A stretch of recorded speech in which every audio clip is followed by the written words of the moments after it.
Market से बहस करोगे, जब तक आप मार्केट को कंट्रोल करने की कोशिश करोगे, जब तक आप सीखोगे नहीं, जब तक आप रिस्क मैनेजमेंट के रूल, जैसे मैंने क्या कहा कि आप महीने भर में रोज आप बाहर का खाना नहीं खा सकते, आपको 80% समय घर में दाल चावल खाना है, रोटी सब्जी खानी है।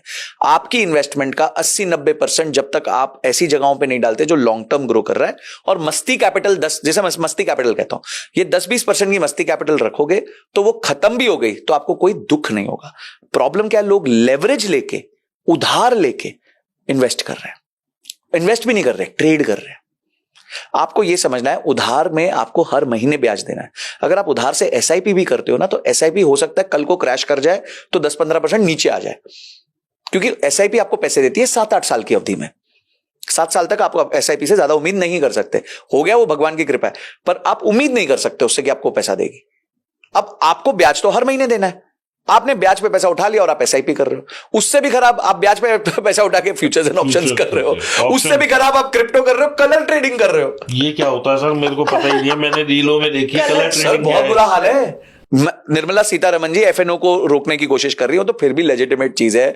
कोई नीचे अंडरलाइंग है, बैंक निफ्टी है, रिलायंस है, टीसीएस है, क्रूड है। होता क्या है सर, बेसिकली एक ऐप है, आप गेस करते हो कि कौन अगला शॉट करेंगे तो कौन सा कलर आएगा, उस पर आप सट्टा लगा रहे हो। वो कोई कैसे गेस कर सकता है? मैम, वो 10 करोड़ लोग कर रहे हैं इस टाइम पे, जितने डीमैट नहीं उतने लोग कलर ट्रेडिंग कर रहे हैं। ये आपको मानसिकता दिखाता है देश का, कि उनको ओवरनाइट, क्योंकि वो 1:10 का रेशियो, रिवॉर्ड रेशियो है।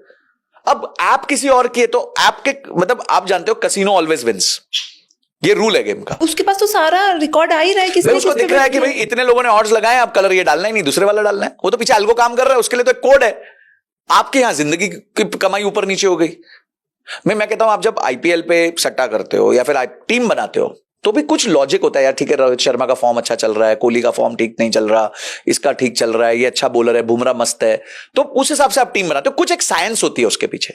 तो ये कलर ट्रेडिंग कैसे, मतलब आप कर सकते हो? अच्छा, अब उसके बाद आप कंप्लेन कर रहे हो, स्ट्रेस आएगा, आपको थप्पड़ पड़ना चाहिए किसी से। जैसे आपने बोला आपके फादर ने आपको डांटा या फिर आपको वैसे किया, लिटरली थप्पड़ पड़ा था, तो आपका माइंड हिल गया ना, उसके बाद नहीं किया ना आपने। उसके बाद MCX तो किसी को थप्पड़ मारना चाहिए सर। देखो, आपको याद एक मूवी आई थी भाग मिल्खा भाग, वो मिल्खा सिंह की। एक सीन था, वो ऑस्ट्रेलिया गए थे और वहां वो हार गया था क्योंकि वो एक लड़की के चक्कर में पड़ गया था, अपना फोकस हटा दिया था। वो कहां गया, वो बाथरूम में गया और उसने अपने आप को जड़ जड़ के थप्पड़ मारे थे। आपको सीन याद होगा, बहुत इमोशनल सीन था। वो अपने आप को मार रहा था because he had that capability to coach himself, कि भाई गलती हुई है मुझसे और आगे ना हो, इसलिए मैं अपने आप को मार देता हूं। आपको झंझोड़ना पड़ता है अपनी बॉडी को कि भाई कम बैक, रियलाइज कि तुमने मिस्टेक करी, तुम्हारा गोल था ओलंपिक जीतना और तुम यहां लड़की के चक्कर में पड़ गए, आके गोरी मेम के चक्कर में। तो आप अगर आज कलर ट्रेडिंग कर रहे हो और उसमें हार रहे हो और उसके बाद स्ट्रेस ले रहे हो, तो आप में अगर क्षमता है तो आप अपने आप को थप्पड़ मार लो या किसी और को बोलो कि मार दे, तो शायद आपका कोई उद्धार हो जाएगा। आप ये बेवकूफी आगे से नहीं करोगे।